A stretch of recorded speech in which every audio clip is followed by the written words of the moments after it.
The year is 97 AD, deep within the shadows of Germania, a land untamed and hostile to Roman ambition. The empire's reach is tested not by grand legions in open fields, but here, in the suffocating confines of Firewood Pass. This is no glorious battle to be sung by poets in Rome. This is a desperate, brutal struggle for survival, a meat grinder, where steel, flesh, and fire collide under a cold, indifferent moon. For the Roman auxilia, this was supposed to be a simple patrol, a show of force to cow the Germanic tribes. But the tribes are not. So is Eli cowed, led by chieftains who know every rock and ravine of this treacherous land. They have turned the forest itself into a weapon. The Romans, disciplined and heavily armed, now find their greatest strengths, formation and order, rendered useless in this narrow canyon of death. They marched into the pass with the confidence of conquerors, their polished larica segmentata gleaming under the pale moonlight. They were the masters of the world, weren't they? But the forest was watching. High on the canyon walls, hidden figures moved with the silence of predators. They had been waiting for the Romans to be deep within the trap, far from any hope of reinforcement. The first sign of doom wasn't a war horn, but a single, piercing whistle that echoed off the rock walls. Then, the sky itself caught fire. A storm of flaming arrows rained down, not just from the front, but from above, from the flanks. Panic, a soldier's worst enemy, began to ripple through the Roman ranks. Shields, or scuta, were raised in a desperate attempt to form a testudo, but the confined space made it impossible. Men screamed as arrows found their mark, turning disciplined soldiers into living torches. The smell of burning pitch and seared flesh filled the night air, a horrifying perfume of slaughter. Before the last arrow had even landed, the war cries began, a tidal wave of Germanic warriors, their faces painted with grim symbols, their eyes burning with ancestral fury, poured down the slopes. They weren't armed like the legionaries.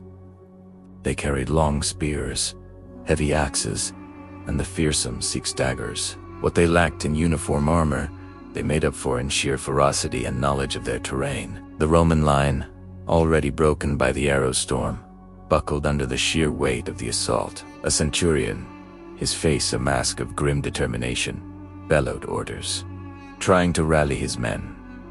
Form a line.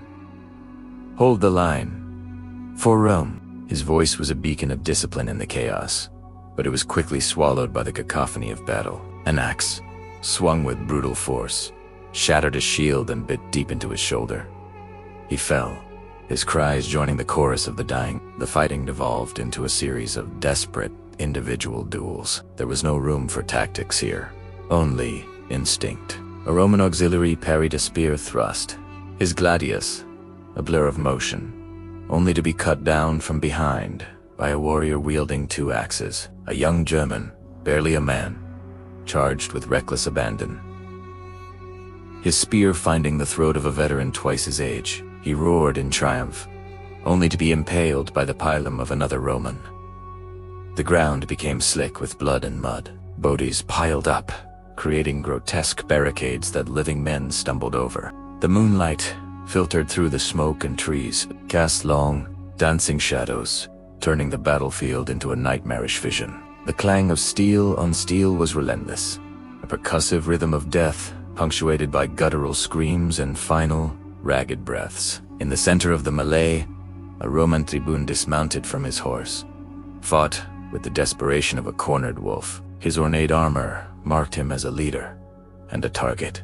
3 tribesmen surrounded him, their movements coordinated, circling him, probing for an opening. He was a master swordsman, his movements economical and deadly. He parried, sidestepped, and lunged, his blade a silver streak in the firelight. He dispatched one, then another, but the third was wily. The warrior feinted with his spear, drawing the tribune's attention, while his other hand drew a hidden dagger.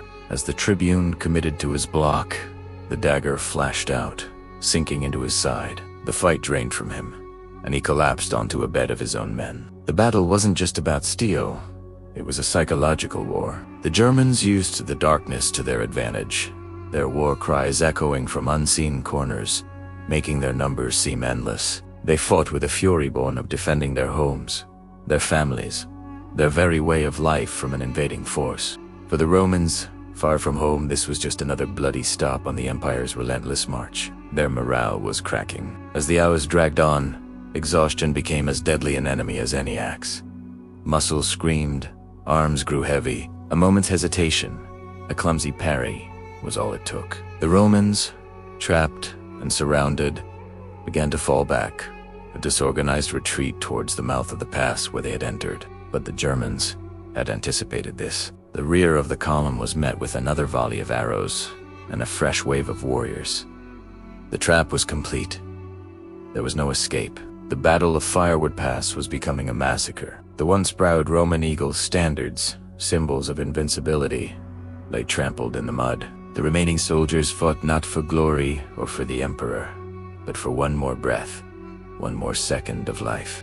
They formed small pockets of resistance, back to back, selling their lives as dearly as possible. An old, grizzled Opsio, a veteran of a dozen campaigns, stood his ground over the body of a fallen comrade. He had lost his helmet, and a gash on his forehead bled freely into his eyes. He fought with a cold, detached fury, his gladius a seamless extension of his will. He was no longer a soldier. He was an instrument of death.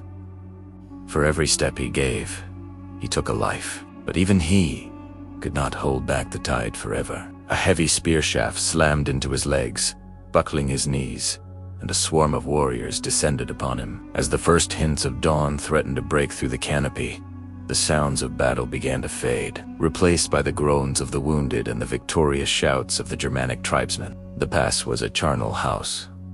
The Romans were annihilated. The firelight flickered on the faces of the victors, not with joy, but with grim satisfaction. They had paid a heavy price, but they had sent a clear message to Rome. Germania would not be conquered. This land, their land, would drink the blood of any who tried to tame it. The story of Firewood Pass would be whispered in taverns and legionary camps for years to come. A chilling reminder that even for the most powerful empire in the world, some places remain forever wild and forever deadly. Thank you so much for joining us in this brutal look back at history. The battles of the ancient world were often grim, desperate affairs, far from the polished tales we sometimes hear. If you found this journey into the dark forest of Germania compelling, please hit that like button, subscribe to the channel, and ring the bell so you don't miss our next dive into the past. We'll see you on the next battlefield.